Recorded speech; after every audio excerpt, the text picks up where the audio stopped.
जब भगवान जगन्नाथ ने एक गरीब दूध वाली से दही खरीदा। कहते हैं कांची की ओर एक विशाल सेना बढ़ रही थी, लेकिन उस सेना से बहुत आगे दो घुड़सवार निकल चुके थे, एक सफेद घोड़े पर और दूसरा काले घोड़े पर।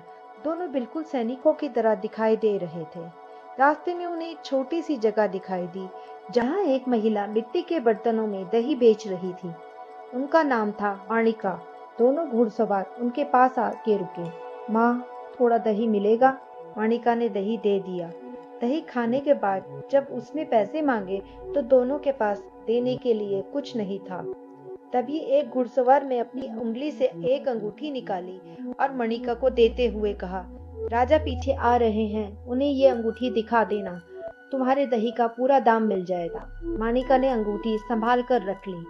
कुछ देर बाद सचमुच राजा अपनी सेना के साथ वहां पहुंचे। माणिका ने उन्हें रोककर सारी बात बताई और वह अंगूठी उनके हाथ में रख दी। राजा ने जैसे ही अंगूठी देखी, उनका चेहरा बदल गया।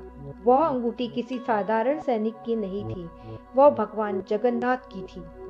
राजा समझ गए, जिन दो घुड़सवारों को वह साधारण सैनिक समझ रहे थे, वे स्वयं भगवान जगन्नाथ और उनके बड़े भाई भगवान बलभद्र थे। कहते हैं उस क्षण राजा की आंखों में खुशी के आंसू आ गए। उन्हें विश्वास हो गया कि भगवान स्वयं उनके साथ कांची की ओर चल पड़े हैं।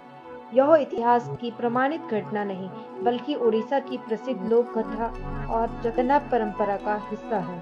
और इस कथा की सबसे सुंदर बात, कहते हैं उस दिन राजा को एहसास हुआ कि जिस भगवान से उन्होंने सहायता मांगी थी, वह स्वयं उनके साथ चल पड़े थे। भगवान जगन्नाथ और बलभद्र सिर्फ मंदिरों में विराजमान नहीं थे, बल्कि अपने भक्त के साथ युद्ध के रास्ते पर भी खड़े थे। शायद यही इस लोक कथा का सबसे सुंदर संदेश है। सच्ची पुकार हो तो भगवान अपने भक्त का साथ देने स्वयं चल पड़ते हैं। और ऐसे ही रहस्यमय घटनाओं के लिए चैनल को सब्सक्राइब करना ना भूलें और कमेंट में लिखें जय जगन्नाथ।